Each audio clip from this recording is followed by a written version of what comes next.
Are you We live? play now? it well in public. Did you have to go live? Behind closed doors, I don't know if I'd say You're like, I don't like. describes anything we do. Okay. Hey everyone, Oh, this we're is we're live. So we have a producer that really is a content marketing person that did not tell us to go live. Just needs So to, like, let's go. All right. Hi everyone. Kerri Wise, CMO of AutoFi. I am here at the booth. 1263 West. Come see us. When you come in the doors, just come straight back. Don't make a left and go all the way down 4 football fields away. We're right here in the 1000 block. And I'm joined with my co-host, Michelle. Yes, Michelle Malesio Taylor, VP of Customer Success.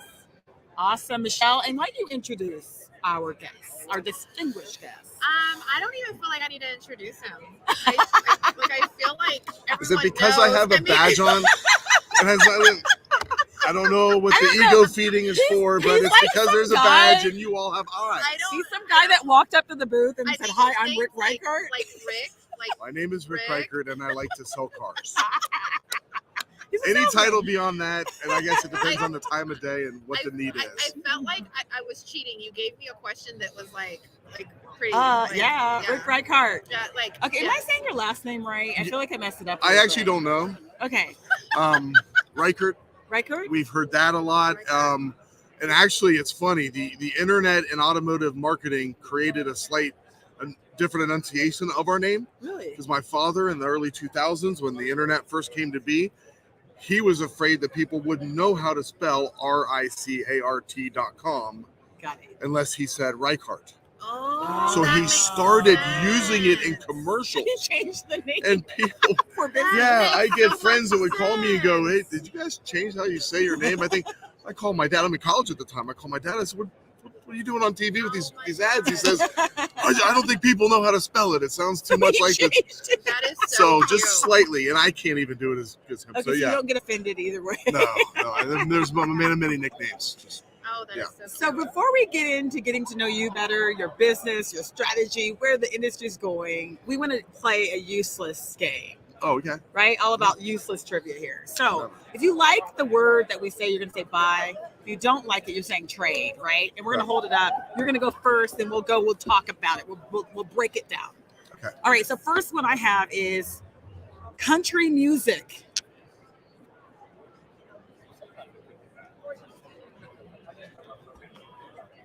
Michelle. Is Rascal Flatts country? Yes. Yeah, technically. Okay, I like a little bit of that. And I like Whiskey I'm Lullaby. like- I mean, I'm Puerto Rican and I like Whiskey Lullaby. Are you going to get Puerto Rican I cards? think am I going to get canceled? All right, I mean, so Whiskey you're Lullaby is by. a bomb. La, la, So are you a la, big country fan? la, No. la, la. Okay, but what is your favorite genre? So I honestly love all genres of music. Okay. Every genre has bands, has songs that I love.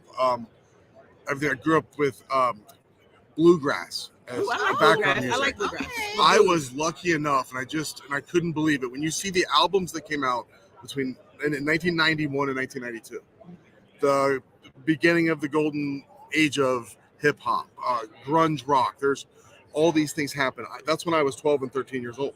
So that's the first CDs I was buying, and so Yeah. and I grew up in a house where my father's an avid musician. There's music everywhere.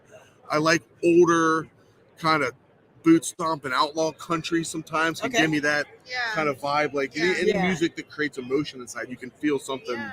move is what I'm really into. So you have eclectic taste when Absolutely, it comes to music all absolutely. over. I don't like a lot of music that has come out in the past 20 years. Okay. I like stuff that's a little bit older. Like I'm not the saying I old don't school. like it. There is some stuff. Yeah, don't get But- canceled. No, nothing gets canceled. Don't get canceled. I mean, I'm the opposite. We're gonna figure it out. We're not canceling You're not- anything. don't We're gonna cancel. figure it out. Exactly. Let's hold hands and we're gonna hug it out. Yes. That's how we Okay. do And it. I could do country, but it's usually the pop country. It's like What? not Yeah. really Is it like country. that Carrie I don't Underwood? Like I bought Taylor Swift's album. Is the she first country? one. Is Taylor Swift But not country anymore. music? She's not anymore. But she started out country. I liked her at the beginning. Okay. Okay. All right. Okay. What's another one? All right. Mayonnaise. You say it mayonnaise. I said Mayonnaise. mayonnaise. She says it mayonnaise. Okay, I think she meant mayonnaise. That's what she meant, interpreting for her. There's certainly some different pronunciations of mayonnaise. So disrespectful. Okay. I love me some French fries and mayo. Oh, you're supposed to go Oh no, first. he is the guest and a client I'm at trading that. the mayo. I'm trading the mayo. Oh I'm trading wow! The mayo. There are a Keep few that things up. that. Hey, No, you no, own no, that. no. You own that and keep it up Oh. because we're going to talk about that. I thought you were going to say Definitely mayo. buy. So you Miracle mean to Whip. tell me when you have a hamburger or a sandwich, you don't put mayonnaise on it? So if I'm making it, if I can put the amount of mayonnaise I want, depending on what it is, there are a couple things. I won't make a grilled cheese sandwich without it now. I mayonnaise the bread to make grilled cheese.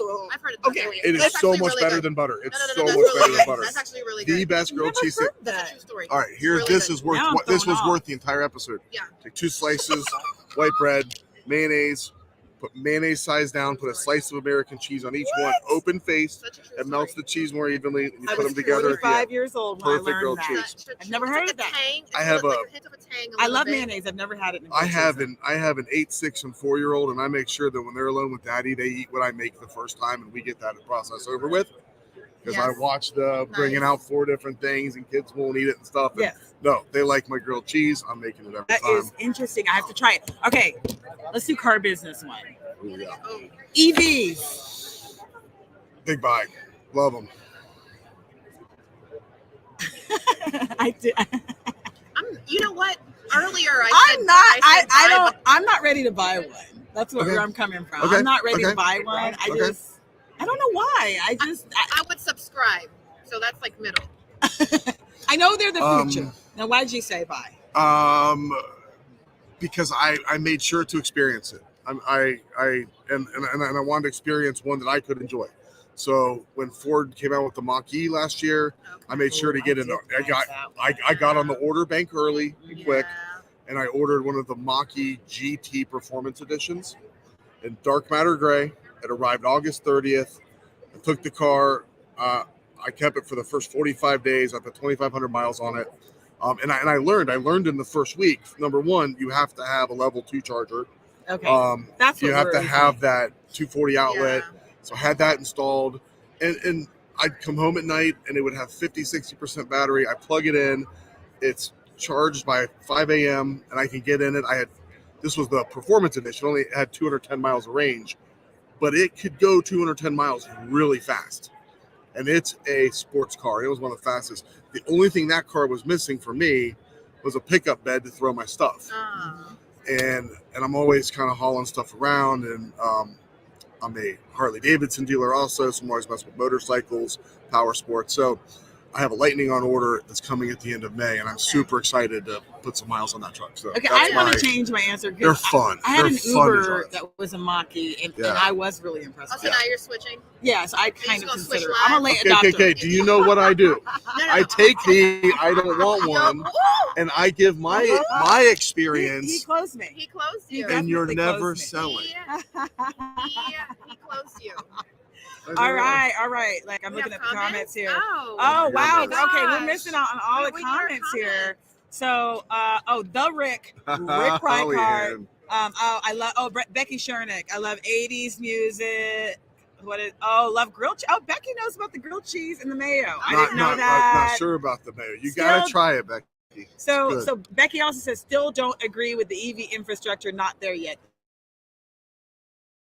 Though too, so I don't know why I'm worried. I mean, it's better there probably the most. Yeah. So it's a chicken and the egg thing. It Mhm. really is. There's not enough demand, as they say, because you look at what the total percent new vehicle sold that are 100% EV are, and then if you go talk to one of the power companies and say, where's the charging stations? They'll tell you, we have the grid, we have the capacity, we can pop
be talking.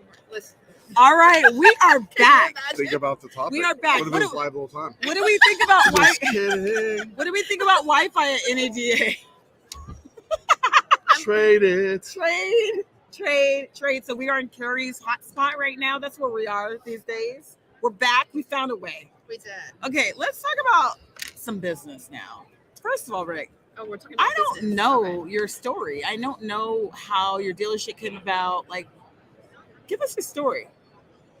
Our dealership came about when on July 4th, 1953, my grandfather purchased Bob Salt Ford in Canal, Winchester, Ohio. This happened because my grandfather and grandmother were fans of Ford. They saw how many servicemen were to return from World War II and wanted to drive Fords, and they wrote a letter to Henry Ford requesting availability for franchise, and they said that they were in Erie, Pennsylvania. That the closest one available currently that we might be able to get to sell is Canal, Winchester, Ohio.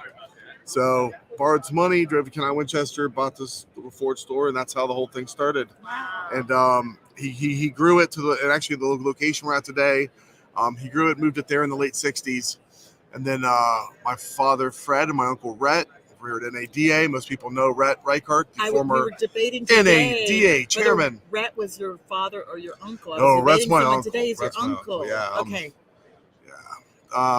So my dad and Rhett really just through unbelievable leadership, marketing, just going crazy in the 80s.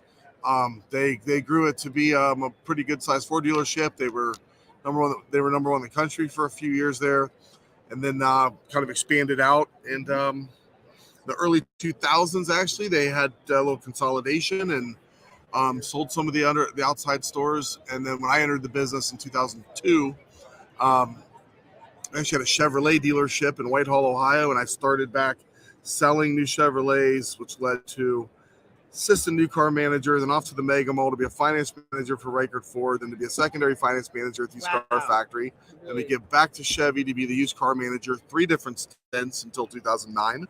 So I did a lot kind of years, and that's mentioned that because my first 6 years was a lot more Chevrolet than it was Ford. And then December last year, we just bought a Chevy store again. So people are always like, oh, how do you know anything about Chevrolet? Like, listen, I may not look that old, but back in the day, 03 to 07, 03 to 09, I was a bow tie guy. So You're a bow tie guy. yeah. So that's where we're at today. So third generation dealer, family business, bunch of us involved. Cousin, Rhett's son, Jared's my partner, sister Reagan, team hanging out here. She's our marketing director. Just really lucky to have a pretty awesome family, and now we're just trying to grow this thing, we'll expand and diversify so our kids can keep the business running, and that's why being here at NADA is so important. You got to stay on the leading edge. You got to innovate. Yes. You got to know how to pivot and adapt and all those things. And there's the best segue alley-oop I've ever given. So what question could you have next about business? Talking about adapting. Actually, She said we weren't going professional like today's show. Back to you, Kerri. I don't need an alley-oop, but I'm going to give it to Michelle. So Michelle.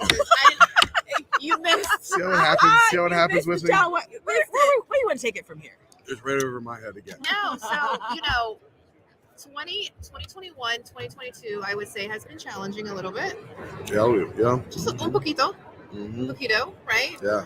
So from being adaptive, where I know you have express checkout from a sales perspective, but how have you scaled that across your dealership? And actually, let's talk about what that is first, too, for those who aren't familiar with Okay, without spending too much time on an AutoFi sales pitch, because I am an advocate and ambassador. Sponsored by AutoFi. This is going to go back to, well, we're lucky enough that 4 years ago, maybe it's 5 now. Oh, years are flying by. Yeah.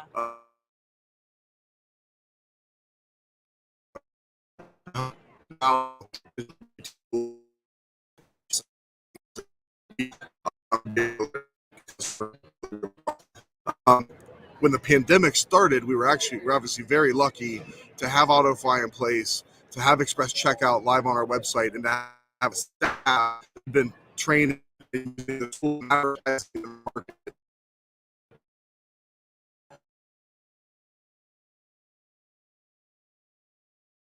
Oh my God. We're live. Yeah, we're back. Oh, we're back. And the batteries looks like it's slow. Boom. It's live. No, yeah.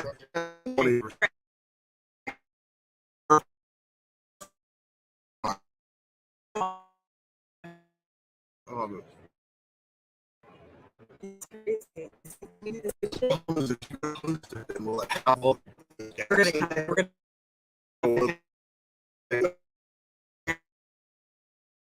Is it because my phone's away? All right. Josh, just bring the cord over here. Okay. Adapting to technology. We are. This has been challenging, but we're going to keep on going. Okay, let's start over on that last question about Express. All right, we're talking Yep. about Express Checkout AutoFi. The pandemic hit, and we were trained up to speed marketing it, so that immediately became something that was an advantage for us. And then as the pandemic continues, we had to start thinking of more convenient ways to serve customers. Yes. People did not, were not comfortable leaving their homes. They didn't really want to come to our place of business, but we knew that we still had to repair and replace people's vehicles, both individuals, companies. So we started Express Pickup and Delivery. At the time, we had loaner cars in stock and rental cars on property, and we were actually bring a car to drive to someone's home or office, home usually at that time, bringing their car in for service, maintenance, whatever it needed, and returning it to them. We weren't charging if you were a frontline worker, someone in healthcare. And so it worked out nice from a PR standpoint also. It was a good service. Then we ran out of loaner cars. And so Express Pickup and Delivery has kind of just been put into Express Service, which is a service lane. We have, like, Ford has the quick lane, and then we have an Express Service lane for all of our other brands for someone just coming in for oil change and that quick maintenance stuff. Now we're in a situation where not only do we not have inventory to sell, so we probably only have, 40 new vehicles total as I sit here on our website that have an Express Checkout logo that we can all your rooftops. Across all new, yes, that are retail. No, you know what? Now they say that 140 because we do have some base Ford fleet stuff and some stuff on stop sale and whatever else, but being able to sell. So it's usually that number's over 2,000. Wow. So we're down to that number. So we need to continue to use AutoFi and support them. How are we going to do that? Well, our manufacturers such as Ford have gone to a retail ordering system. So we created Express Ordering. And that way, when someone comes to our website, they can now go on there and go through the quick order retail order guide. We help them through that to make sure they understand constraints, because you can't just order what you want. You may or may not ever get it. Yes. But there's cheat sheets now, and we all know what we can get and what we can't get and what we can get faster and all those things. So you walk someone through it. And so now we use that Express Ordering tool to do that. And then once the vehicle does arrive, we have a VIN number. Yay! Now we can send them a link and consummate the deal through AutoFi and let them take a paperless delivery experience at their home office, neutral location, or at our place of business. Love it. In less than 47 minutes. Wow. Well, I've seen your videos, right? I've said that a few times. I was gonna say you got that down. I do a lot of video. I'm I've actually seen your lucky. videos, yeah. We have a lot. We're really good at marketing. My sister Reagan's incredible at marketing. But one of the things that we inherited is our marketing department has a video production department. Oh, nice. In fact, Woody and Gabe are here helping out with NADA this weekend. That is a big trend we're seeing with groups. Yeah, because you need this. We're on Facebook Live. They got social. Yeah. You can edit it. Other platforms, put it on YouTube, cut it down and put it on television if you want to. Yes. This could end up being a Super Bowl ad if you really had the budget and wanted to. I've done it. I've done Super Bowl ads within 24 hours. No way. And posted them. Well, because they want so much money, Right. 3 months before the game. But as it leads up, if the local station has an ad for sale the Interesting. Thursday before the game, they're down to take some hot avail offers, Right. and I'll buy that spot on the We low. offered that live. And then I grab people, then I grab our team, and I go, "Hey guys, we got to upload a commercial tomorrow for the Super Bowl. Yeah. We got to do something, Yeah. Let's roll. And so we have a lot of fun. We have some really good. We're quick to react, and it was for TV back in the day to be able so that when the fax machine, sent over the new rebates for the month, and all of a sudden there was extra money on something. Now they used to take that and run in and turn on the camera and edit the commercial and upload it. And for other dealers, that would take a couple of weeks to get Right. that. So Changing smart. codes in So a month. So smart. we've always put those. So now it helps with the social and all the other video aspects. So Yeah, I love I the talk to idea. cameras a lot. Yeah, I love the idea Hi, that camera. you love the camera. That Loves was you. like It's so my and friend. you love the camera. Look at Did you see that smoothness? It's my- I'm Look at him. Oh my god, he's Oh my doing God. it. He's Yeah. smizing. I'm watching you on my laptop, and Smizing. and when you're looking at the camera, I feel Smiling like you're and talking. admiring. I feel like you're He's talking to doing me. the Tyra. He did the Tyra. He was like, I do this. I do this a few times. That's right. Well, you do have a way of connecting with your audience. I've watched your videos. It does feel personal. It doesn't feel like you're reading a script. It feels like Rick is talking Very to me. authentic. To me. No, I think I've learned that because I didn't want to memorize scripts. Yeah. I didn't want to memorize That is stuff. natural. I'm more of a, kind of what are the bullet points that we're going to talk about. And it makes it easier. I can speak from the heart. And if I don't know how to speak on something that's here in this convention, then there's the resources here to go find it. And Yeah. you learn a lot doing these things too. Yeah. So tell me this. What keeps you up at night, whether it be your business or whether it be, the automotive industry and where it's going? Fixing fixed operations, Okay. tell me fixed more. ops. Right now, you look at what the used car market's done for the past 2 years. People are paying, at an average of about 24% above where the value of the car should have been at that time. And that's going to create negative equity situations soon. If we see, let's face it, as we do this, there's some turmoil going on in our world. What would World War III do to our, economy? What happens if gas prices? There's all these factors that we have to be aware of. Doesn't make us make any drastic changes today because all we have is today. But you think about what's out there and what could be, and if we can't sell new vehicles because the supply chain problems get worse. And I know we're trying to fix the microchips, but the new plant they just announced it's coming in near us and we're excited for won't be completed until 2025. Whoa. So if I don't have new vehicles coming in by the truckloads, by 2026, then what are we going to sell? And used cars are going to be tough. We have an opportunity in service. And what keeps me up with service, number one, is technicians, hiring and developing technicians. We've had a robust plan in place for about 7 years now, working with trade schools, working with colleges, working with high schools, you name it. At one point, even trying to speak to middle schools. That's a big technician referral bonus programs out there. I mean, just whatever we can do because they're not making new ones. The amount of new technicians coming in is lower than the amount that will be exiting in the next 5 years. Yeah, they say trade school, attendance has gone down. This has helped. Big time. Yeah. Mhm. So we're Okay. trying to get in there. We actually partner with other local dealers in Columbus. Shout out to the Germain family. Shout out to the Byers family. We're getting together actually this month at Columbus State Community College to talk to a few hundred students about why they need to think about joining the Auto Tech program. Yes. Yeah. You invest a couple 10 grand and come out and within 4 years you're making six figures, Yep. or you go invest 100 grand in a Mhm. 4-year college, you can come out and make 40 grand. Right. Which one do you want to do? Yeah. Well, So no, we want to get in there. Okay. You know what I'm saying? No, it makes Okay. so much sense. Yeah. Like you have to Yeah. be intentional in building that pipeline. We need them. 100%. We Yeah. need them. We've had a lot of luck.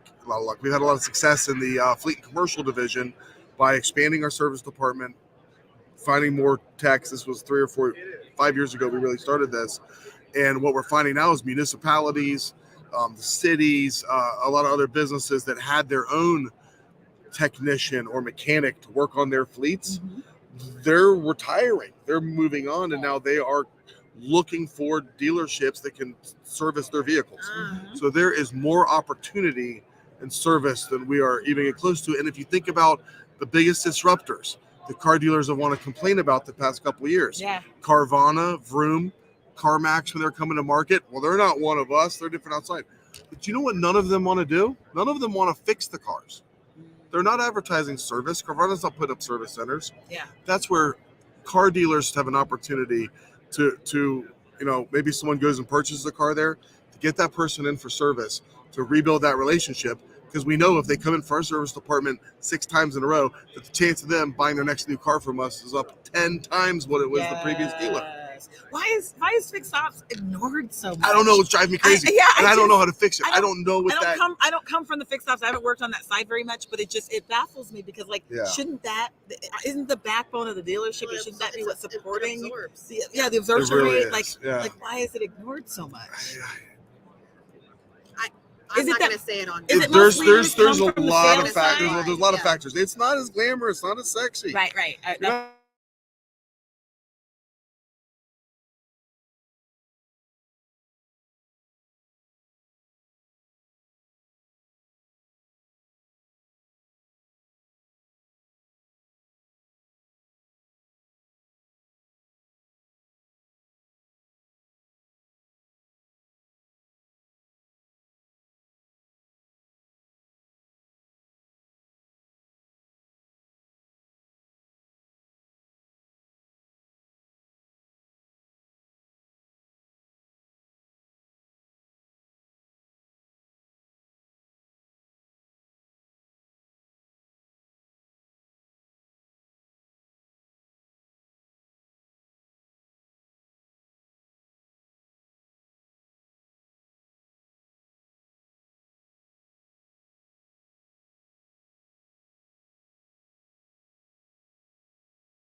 Well, this has been an eventful interview. We are back. We've had technical difficulties, but we're not giving up. We're adapting. We're adapting and moving forward.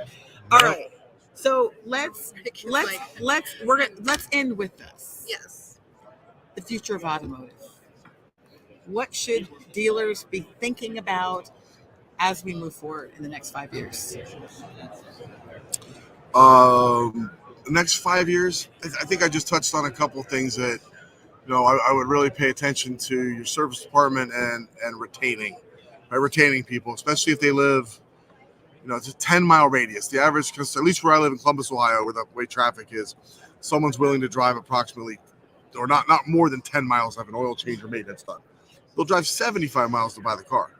Focus on taking that 5 to 10 mile radius around, and the customers you have, those are the most important ones. Keep them, making sure service is fast and reliable and fix it the first time. The fleet and commercial opportunity from service is big. And then, on the other side, it's about running lean.